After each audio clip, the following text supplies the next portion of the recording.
Hello everyone, this is Dr. Abdal. Welcome to my YouTube channel Learn with Dr. Abdal. आज का हमारा topic है Spearman's rank correlation. ये topic जो पिछली मैंने वीडियोस बनाई हैं correlation that is a Karl Pearson coefficient of correlation, ये उसी से रिलेटेड है, कोरिलेशन से ही रिलेटेड है. बट इसमें अब हम दो वेरिएबल एक्स और वाई में कोरिलेशन फाइंड करने के बजाय उनकी रैंकिंग में कोरिलेशन फाइंड करते हैं. तो इसको और अच्छे से समझते हैं कि ये एक्चुअल में है क्या. थोड़ा एग्जांपल लेते हैं. जैसा कि हमारे पास ये है, इमेजिन रॉटन टोमेटोज और IMDb. So how different critic rank movies. तो हमारे पास कुछ मूवीज़ हैं, फॉर एग्जांपल 5 कुछ मूवीज़ हैं, उसमें हमारे पास क्रिटिक्स की कुछ रैंकिंग है. ठीक है.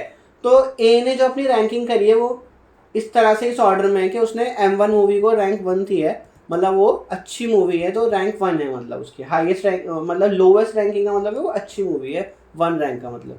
एंड क्रिटिक बी में अगर आप देखो तो क्रिटिक बी में क्या कर रहा है, उसने M2 को फर्स्ट रैंकिंग दी है, M1 को सेकंड दी है, then M3 M4 and M5 की सेम रैंकिंग है जैसे उसने क्रिटिक ए ने दी है. तो अब हम इसमें ये देखते हैं कि ए की रैंकिंग जो है और जो बी की रैंकिंग है उसमें कितनी सिमिलैरिटीज़ हैं. तो जब भी आपसे इस टॉपिक के बारे में किसी से पूछा जाए या आपके सामने इस टॉपिक का जिक्र हो कि what is rank correlation, so rank correlation is about how we find the similarities between the rankings given by two critics या two people for anything, like for any movie, for any variable, for marks, for anything. So इसमें हम similarities find करते हैं, या फिर इसको हम और इस तरह से भी देख सकते हैं कि इन दोनों की रैंकिंग कितना एग्री कर रही है आपस में, कि जो जो क्रिटिक ए और क्रिटिक बी है, या जज हो कोई जो किसी कंटेस्टेंट्स को जज कर रहा है. कुछ हमारे पास कंटेस्टेंट है जैसे इंडियन आइडल है, या कुछ भी आपके पास इंडियाज़ गॉट टैलेंट कोई शो है, तो उसमें काफ़ी सारे जजेस होते हैं. तो अगर हमें सिर्फ 2 जजेस की रैंकिंग को देखना है कि वो आपस में कितना एग्री कर रहे हैं, ठीक है, तो उसी को या तो एग्री कर रहे हैं या फिर डिसएग्री कर रहे हैं, उसको हम इस तरह से भी देख सकते हैं वो कितना आपस में एग्री कर रहे हैं, कितना आपस में डिसएग्री कर रहे हैं. तो मेन इसमें हम इन वर्ड को यूज़ करते हैं, एग्रीमेंट और डिसएग्रीमेंट. ठीक है. और या फिर हम इसमें सिमिलैरिटीज़ का भी वर्ड यूज़ करते हैं कि उनकी रैंकिंग्स में कितनी सिमिलैरिटीज़ है. क्योंकि अगर किसी प्रोडक्ट को बाय करना चाहते हो तो आपको ऑलरेडी इंटरनेट पे कितने सारी वेबसाइट्स मिल जाएंगी जो उसकी रेटिंग्स करती हैं कि वो प्रोडक्ट कैसा है, या आपको कंपैरिजन करना है. अब अगर कुछ प्लेटफॉर्म जो हैं वो सेम रैंकिंग ही कर रहे हैं आप जो, या उनकी रैंकिंग में सिमिलैरिटी है, तो आपको उनको देखने की ज़रूरत नहीं है ना. आप जो है वेबसाइट ए पे जा रहे हो, वेबसाइट बी पे जा रहे हो, या प्लेटफॉर्म है जो भी सी पे जा रहे हो, डी पे जा रहे हो. अब मान लो आपको इन ए सी और डी में जो है रैंकिंग्स में बहुत सिमिलैरिटीज़ है, वो बहुत ज़्यादा एग्री करते हैं आपस में, तो आपको इन तीनों को इंडिविजुअली देखने की ज़रूरत नहीं है ना. आप एक से ही काम चला लोगे. आप ए देखोगे क्योंकि बाकी सी और डी तो उसके सिमिलर है, और आप एक बी देखोगे, मान लो बी उनसे सिमिलर नहीं है, वो डिसएग्री करता है इनकी रैंकिंग से, या उनमें काफ़ी सिमिलैरिटी नहीं है. तो आप इतने सारे प्लेटफॉर्म पे रैंकिंग देखने के बजाय या उस प्रोडक्ट के रिव्यूज़ देखने के बजाय आप जो है वो ए और बी पे ही देखोगे ना. आप अपना इतना टाइम क्यों वेस्ट करोगे. तो यहाँ से हमें रैंक कोरिलेशन का आइडिया मिल गया. और ये हम नॉन रिपीटेड डेटा के लिए कर रहे हैं. नॉन रिपीटेड डेटा का मतलब आप इस तरह से भी समझ सकते हो कि रैंकिंग में जो है रिपीटिशन नहीं है, मतलब सबने अलग अलग रैंकिंग दी. कभी कभी ऐसा भी तो होता है ना, टाई हो जाता है कि आपके पास 2 कंटेस्टेंट हैं और उन दोनों को ही रैंक 1 आ गई, तो वहाँ पे जब रैंक टाई हो जाता है तो वो हम नेक्स्ट वीडियो में डिस्कस करेंगे. अभी आप फिलहाल इस चीज़ पे फोकस करोगे, रैंकिंग हमेशा डिस्टिंक्ट ही है. ठीक है. सो आई थिंक आपको इतना क्लियर हो गया होगा कि स्पियरमैन्स रैंक कोरिलेशन क्या है. तो हम कोरिलेशन ही फाइंड करना है, बस कोरिलेशन फाइंड किस में कर रहे हैं, अब हम रैंकिंग में कोरिलेशन फाइंड कर रहे हैं. जो भी जज ए या जज बी या क्रिटिक ए या क्रिटिक बी, या किसी स्टूडेंट के मार्क्स जो हैं वो एक सब्जेक्ट में कैसे हैं और दूसरे सब्जेक्ट में कैसे हैं, वो भी हम सिमिलैरिटी देख सकते हैं. ज़रूरी नहीं सिर्फ रैंकिंग में ही देखें, हम उनके मार्क्स को रैंक देके उसमें सिमिलैरिटी भी फाइंड कर सकते हैं. जैसा कि मैं एक एग्जांपल और डिस्कस करता हूँ यहाँ पे. Is there any relation in if students who score high in mathematics also tend to score high in statistics. मतलब अगर कोई मैथमेटिक्स में अच्छा स्कोर कर रहा है तो क्या वो स्टैटिस्टिक्स में भी अच्छा स्कोर करेगा. तो इसमें हम क्या करते हैं, इस तरह के सिचुएशंस में हम रैंकिंग का ही सहारा लेते हैं. हमारे पास तो मार्क्स आ गए ना. अब मार्क्स कोई रैंकिंग तो नहीं होते, लेकिन मार्क्स एक्चुअल में हम रैंकिंग में कन्वर्ट कर सकते हैं. अगर आप 95 देखो, उसके हाईएस्ट मार्क्स है ए स्टूडेंट के मैथमेटिक्स में, तो हम क्या करेंगे, इसको रैंकिंग देके अपना क्वेश्चन स्टार्ट करेंगे. जो हम आगे क्वेश्चन करेंगे, मैं आपको आइडिया दे रहा हूँ, हम इसको रैंकिंग 1 दे देंगे। फिर अब आप देखोगे ये डिक्रीजिंग ऑर्डर में लगे, तो आपको इसमें कुछ भी करने की ज़रूरत नहीं है, आपको ढूंढने की ज़रूरत नहीं है कि अब 95 के बाद नेक्स्ट मार्क्स हाईएस्ट कौन से हैं, तो 92 ही हैं। तो ये रैंकिंग इसकी सीधा सीधा ऐसे चली गई, ठीक है। अब आप उन्हीं स्टूडेंट्स के जो मैथमेटिक्स के मार्क्स थे उनकी स्टैटिस्टिक्स में भी मार्क्स यहाँ दे रखे, तो रैंकिंग अगर आप देखो 92 हाईएस्ट है, तो इसको तो रैंक 1 चली गई।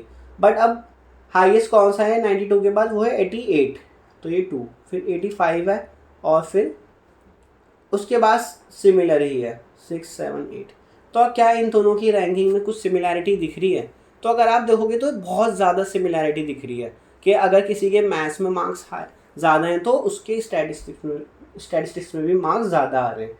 तो यहाँ पे हमें आइडिया मिल गया रैंकिंग से कि उनमें कितनी ज़्यादा सिमिलैरिटी है। बट अभी तो डेटा आपके पास कम है, आपको सिमिलैरिटी दिखाई दे रही है और ज़्यादा भी कोई चेंज नहीं आ रहा। अगर हाईएस्ट मैथ्स में आ रहे हैं तो स्टैटिस्टिक्स में भी आ रहे हैं, लेकिन अगर आपके पास डेटा बहुत ज़्यादा हो, उसमें रैंकिंग बहुत ज़्यादा चली जाए 100,000, जैसे आपके जेईई एग्ज़ाम से होते हैं या नेट, जेआरएफ, गेट, इस तरह के जो एग्ज़ाम होते हैं उसमें भी आप इस तरह की चीज़ें यूज़ कर सकते हो कि कोई स्टूडेंट जो है वो कुछ बहुत सारे स्टूडेंट्स होते हैं वो बहुत सारे एग्ज़ाम्स देखें, आपका CUET हो गया, तो आप इस तरह से भी कंपेयर कर सकते हो। कुछ जो स्टूडेंट जेईई में अच्छा स्कोर कर रहे हैं, क्या वो CUET में भी अच्छा स्कोर कर रहे हैं, क्या जो स्टूडेंट नेट में अच्छा स्कोर कर रहे हैं, क्या वो गेट में भी अच्छा स्कोर कर रहे हैं।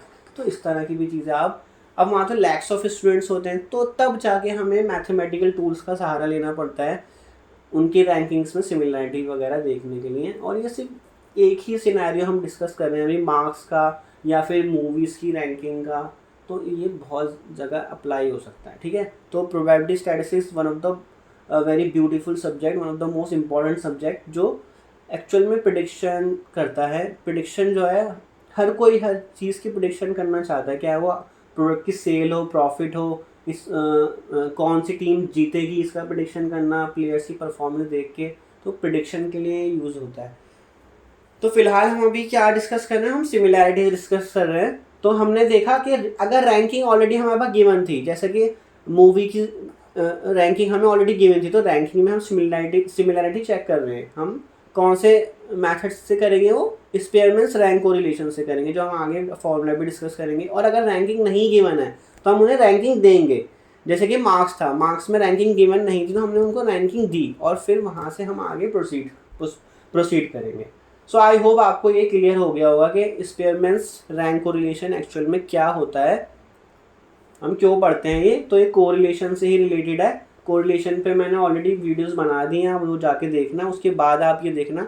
और ये हम नॉन रिपीटेड का केस कर रहे हैं, आगे हम नेक्स्ट वीडियो में रिपीटेड का भी केस करेंगे। सो नेक्स्ट हमारे पास है इसकी definition. In simple terms, rank correlation tells us how much two sets of rankings agree और disagree with each other. So ये इसकी मेन डेफिनेशन आ गई, जैसा कि मैं आपको एग्जाम्पल के थ्रू समझाने की कोशिश भी कर रहा था अभी। और ये इसका फॉर्मूला है, तो इसको R से भी डिनोट करा जाता है, फिर या फिर रो से भी डिनोट किया जाता है। तो मतलब रैंक को रिलेशन क्या आ रहा है, तो उन दोनों में रैंकिंग में क्या रिलेशन है उस तरह से डिनोट किया जाता है। इसमें D क्या है, हम क्या करेंगे, हमारे पास कोई X मतलब रैंकिंग है, X मार्क्स है या Y मार्क्स है, मैथ्स के मार्क्स मान लो या फिर स्टैटिस्टिक्स के मार्क्स मान लो, फिर हम X को जो है रैंकिंग देंगे, उसको R1 से डिनोट कर दो, फिर हम Y को रैंकिंग देंगे, उसको R2 से डिनोट कर दो। अब इसमें D कैसे निकलेगा, वो होगा R1 माइनस R2, उन दोनों रैंकिंग का डिफरेंस, और फिर हम निकाल लेंगे D स्क्वायर। और N क्या है, मतलब कितनी नंबर ऑफ आपके पास ऑब्जर्वेशन है, वो आप काउंट कर लोगे। अगर आपके पास 100 स्टूडेंट है तो यहाँ पे N की वैल्यू 100 हो जाएगी।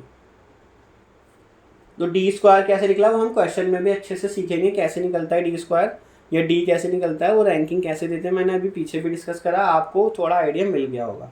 तो हम इस फॉर्मूले में फिट करके वहाँ से रैंक कोरिलेशन निकाल लेते हैं, ठीक है। तो जो हमने पहले पढ़ा था वो था कोफिशिएंट ऑफ कोरिलेशन, ठीक है। कोरिलेशन वर्ड वहाँ पे मेनली आया था, और यहाँ पे वर्ड आ रहा है रैंक कोरिलेशन। तो आप कंफ्यूज मत होना दोनों टॉपिक से। एक है मोस्टली जो यूज़ होता है वर्ड, वो होता है कोफिशिएंट ऑफ कोरिलेशन, और यहाँ पे यूज़ होगा कोफिशिएंट ऑफ रैंक कोरिलेशन। यहाँ पे रैंक वर्ड ज़रूर लग जाएगा, तो रैंकिंग इसमें इंपॉर्टेंट है, ये टॉपिक रैंकिंग से ही रिलेटेड है, बट कोरिलेशन फाइंड करना है, रैंकिंग के अंदर कोरिलेशन भी फाइंड करना है। I hope this is clear. अब नेक्स्ट हमारे पास इसमें भी वैल्यूज़ होती हैं, तो इसमें जो रैंक जो हमने अभी फॉर्मूले से निकाला R या रो, उसकी वैल्यू भी 1 और -1 के बीच ही रहती है, मिनिमम -1 तक जाती है, मैक्सिमम 1, इसकी ही बीच में वैल्यू लाई करेगी। अगर आपकी वैल्यू इसके बीच में लाई नहीं कर रही है, इसका मतलब आपका आंसर रॉन्ग आ रहा है। ठीक है, तो आप वहाँ क्रॉस चेक कर सकते हो। तो जैसे कि कोरिलेशन में होता था, वहाँ पे भी +1 का मतलब है परफेक्ट पॉजिटिव कोरिलेशन, मतलब अगर आप रियल लाइन पे ड्रॉ करो +1, 0 और -1, तो 1 के ऊपर आ गया परफेक्ट पॉजिटिव कोरिलेशन है, मतलब रैंकिंग कंप्लीटली एग्री कर रही है। तो मैंने आपको 3 वर्ड दिए थे, सिमिलैरिटी, एग्रीमेंट, डिसएग्रीमेंट, मतलब परफेक्ट सिमिलैरिटी है दोनों की रैंकिंग में, या फिर आप बोल सकते हो परफेक्टली एग्री कर रहे हो, कंप्लीटली एग्री कर रहे हैं। -1 पे उसका अपोजिट हो जाएगा बिल्कुल ऑब्वियसली, डिसएग्रीमेंट हो रहा है कंप्लीटली। देन नो पे नो कोरिलेशन, मतलब आप कोई कोरिलेशन नहीं फाइंड कर पा रहे हो, उसमें कोई कोरिलेशन नहीं है रैंकिंग में। और अगर वैल्यू +1 की तरफ टेंड कर रही है तो इसका मतलब स्ट्रॉन्ग एग्रीमेंट है दोनों की रैंकिंग में, और अगर -1 की तरफ वैल्यू टेंड कर रही है तो इसका मतलब उन दोनों में स्ट्रॉन्ग डिसएग्रीमेंट है। तो उसको और ज़्यादा अगर हम डीपली स्टडी करना चाहें रैंकिंग्स का, जो आपका फॉर्मूले के थ्रू जो उसकी वैल्यू आ रही है आर की या रो की, तो उसको हम इस चार्ट के थ्रू स्टडी कर सकते हैं कि दो जजेस की या क्रिटिक्स की रैंकिंग में क्या सिमिलैरिटी है, क्या कोरिलेशन है। तो उसमें कुछ रैंकिंग, कुछ मतलब वैल्यूज डिसाइड की गई हैं, उसकी रेंज डिसाइड की गई है कि अगर 0 है तो आपको क्लियरली पता है कि उसमें नो कोरिलेशन है। 0 से 20, अगर हम इसको फिर से रियल लाइन पे बनाएं तो आपका ये 0 यहाँ आ गया, 1 यहाँ आ गया, ठीक है। तो 0 से बड़ा अगर 0.20 के बीच में आ रहा है तो उसको वीक एग्रीमेंट बोला जा रहा है, कि अगर इसमें कहीं बीच में वैल्यू आ रही है तो उन दोनों में वीकली एग्रीमेंट हो रहा है। अब 0 से 20, 0.20 से 0.40, तो यहाँ पे अगर कुछ वैल्यू आ रही है आर की, तो उसका मतलब है कि उसमें लो एग्रीमेंट है। एक तो वेरी वीक एग्रीमेंट आ रहा था, उसमें लो एग्रीमेंट आ रहा है। फिर उसके बाद 0.40 से 0.70 तक की रेंज बनाई गई है, तो उसमें क्या हो रहा है, मॉडरेट टू सब्सटेंशियल एग्रीमेंट आ रहा है। ठीक है, मतलब हम इसमें और डीपली स्टडी करके वैल्यूज रेंज डिफाइन की गई है, एंड फाइनली अगर 0.70 से 1 जाए तो स्ट्रॉन्ग टू परफेक्ट एग्रीमेंट आ रहा है। और फिर नेगेटिव में भी सेम वही वर्ड यूज होंगे, जितना ज़्यादा -1 के करीब जाएगा वहाँ स्ट्रॉन्ग आएगा, फिर उससे थोड़ा थोड़ा जैसे दूर होने लगा तो मॉडरेट, फिर लो एग्रीमेंट, डिसएग्रीमेंट, एंड फिर very weak disagreement. I hope this is clear कि रेंजेस किस तरह से डिफाइन की गई हैं डीपली स्टडी करने के लिए, किसी डेटा को डीपली स्टडी करने के लिए, उनकी रैंकिंग को डीपली स्टडी करने के लिए इस तरह से उसको बहुत ज़्यादा पार्ट्स में डिवाइड कर दिया गया है ताकि हम उसको और अच्छे से स्टडी कर सकें। सो हम इस पर क्वेश्चंस करेंगे, तब आपको ये चीज़ें क्लियर होंगी कि एक्चुअल में ये कैसे फाइंड किया जाता है। सो क्वेश्चन नंबर 1 देखते हैं, इसमें क्या है, the marks obtain by the students in zoology and botany are as follows. तो कुछ स्टूडेंट्स के मार्क्स इसमें दिए गए हैं, तो compute their ranks in the 2 subjects and coefficient of correlation ranks, मतलब हमें रैंक कोरिलेशन का कोफिशिएंट मतलब फाइंड करना है। जो हम पीछे फाइंड करते थे वो क्या फाइंड करते थे, कोफिशिएंट ऑफ कोरिलेशन फाइंड करते थे, हमने अपनी प्रीवियस वीडियोस में डिस्कस करा है। अब हम फाइंड करेंगे कोफिशिएंट ऑफ रैंक कोरिलेशन। ठीक है, याद रखना है इस वर्ड को, कोफिशिएंट ऑफ रैंक कोरिलेशन, ये हम वर्ड यूज करेंगे इसके लिए। तो फाइंड करते हैं। अब आपको इसमें हमने क्या करा, 2 कॉलम बना लिया। क्या होता है, जूलॉजी और बॉटनी का कॉलम एक साथ भी बना सकते, तो बस इसमें रैंक देने में बड़ी आसानी हो जाती है अगर आप उसकी कॉलम के बराबर में उसके रैंक का कॉलम बना लो। ठीक है, तो हमने क्या करना है, तो मार्क्स है तो ऑब्वियसली इसके हाईएस्ट मार्क्स देखोगे आप जूलॉजी में, उसको रैंक 1 दी जाएगी। तो हाईएस्ट मार्क्स इसमें कितने आ रहे हैं आपको वो अब फाइंड करना पड़ेगा, इसमें ऑर्डर में नहीं दे रखे हैं। तो अगर आप उसको फाइंड करो तो इसमें 47 हाईएस्ट मार्क्स आ रहे हैं, तो उसको रैंक 1 दे दोगे आप। इस तरह से इसमें रैंक दी जाती है। फिर उसके बाद सेकंड हाईएस्ट क्या आ रहे हैं, वो 43 आ रहे हैं। देन उसके बाद थर्ड हाईएस्ट 35 आ रहा है। इस तरह से आपको वो फाइंड करना पड़ेगा इसमें। तो इसमें थोड़ी सी गलती होने की चांसेस रहते हैं जब आप रैंक बना रहे होते हैं इसकी, तो आप इसको थोड़ा ध्यान से बनाना। देन 23 की आपकी 5 रैंक आ जाएगी, एंड 17 की 6 आ जाएगी, 10 की 7, एंड 8 की, तो 7 के बाद ये 8 आ जाएगा और फिर 9 आ जाएगा। अब नेक्स्ट हमें क्या करना है इसमें, नेक्स्ट हमें अब बॉटनी की रैंकिंग निकालनी है कि उसके जो बच्चों के बॉटनी में मार्क्स आए हैं उसके अकॉर्डिंग उनकी रैंकिंग हमें डिसाइड करनी है। तो इसमें रैंक 1 किसको जाएगी, जो हाईएस्ट मार्क्स है बॉटनी में वो है 49, तो 1। देन उसके बाद सेकंड हाईएस्ट क्या है 45, तो 2। देन 33 3 एंड 31 को 4। इस तरह से आप रैंकिंग दे दो। 30 को 5, 23 को 6 एंड 12 को 7,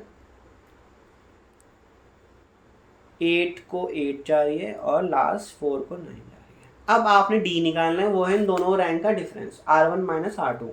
तो मतलब इसका और इसका हमें डिफरेंस निकालना है, ठीक है। तो डिफरेंस निकालो, डी की वैल्यू क्या आ जाएगी -2, 3 - 5 जो है, देन 2, देन -1, 0 -1, किस किस का 7 - 8, इस तरह से कर रहे हो आप, ठीक है। रैंकिंग का डिफरेंस एंड 1 1 और ये सेम है तो 0 0। अब डी स्क्वायर कर लो, इन सबका स्क्वायर,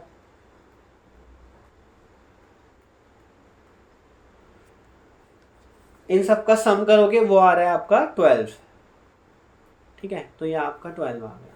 अब आप निकाल लो उसकी फॉर्मूले में वैल्यू पुट करके, तो 1 - 6 into summation D square 12। N की वैल्यू क्या होगी, कितने यहाँ पे ऑब्जर्वेशन है 1 2 3 4 5 6 7 8 9, तो 9 है, तो 9 इंटू 9 स्क्वायर -1, ठीक है। तो इसको आप सॉल्व कर लेना, इसको आप सॉल्व करोगे तो उसकी वैल्यू आएगी 0.9। तो यहाँ पे क्या हो रहा है, स्ट्रॉन्ग एग्रीमेंट हो रहा है यहाँ पे उन दोनों की रैंकिंग में। अगर आप चार्ट को देखोगे तो आपको वहाँ से आइडिया हो जाएगा स्ट्रॉन्ग एग्रीमेंट हो रहा है यहाँ पे, क्योंकि 1 की तरफ वैल्यू टेंड कर रही है। जो वैल्यू आई है आपकी 0.9 वो 1 की तरफ टेंड कर रही है।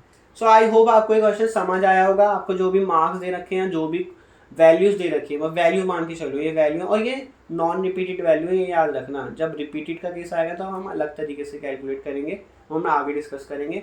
आपको बस रैंकिंग देखनी है, उसके बाद उनका डिफरेंस लेना है, फिर उन डिफरेंसेस का स्क्वायर कर देना है, फिर उसका सम कर देना है और फिर फॉर्मूले में फिट कर देना है। सो नेक्स्ट क्वेश्चन देखते हैं।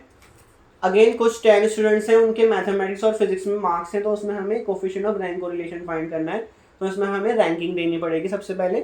तो रैंकिंग देते हैं, हाईएस्ट मार्क्स को लोएस्ट रैंकिंग, मतलब फर्स्ट रैंकिंग देनी है जो हाईएस्ट मार्क्स है। तो 90s में हाईएस्ट मार्क्स मुझे दिखाई दे रहे, तो उसको फर्स्ट चला गया, फर्स्ट रैंकिंग चली गई। Then second 88, third 82 and fourth 73 and fifth is 66 and sixth ranking will go to 65, seventh to 45,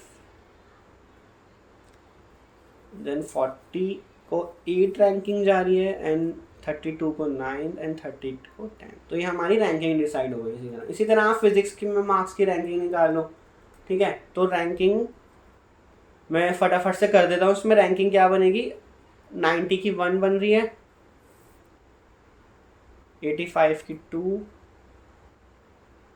ठीक है। उसके बाद थर्ड हाईएस्ट मार्क्स 75 हैं, तो थर्ड, एंड देन 68 को 4, 63 को 5, देन 62 को 6, 60 को 7 एंड 58 को 8, 45 को 9 एंड 42 को 10। अब इन दोनों का डिफरेंस लेना है हमें, मतलब इन R1 माइनस R2 करना है। तो R1 माइनस R2 क्या आ जाएगा, -1 0 0 3 0 1 1 1 -2 एंड -3। अब इसका स्क्वायर कर लेना है हमें, 1 0 0 9 0 1 1 1 4 एंड 9।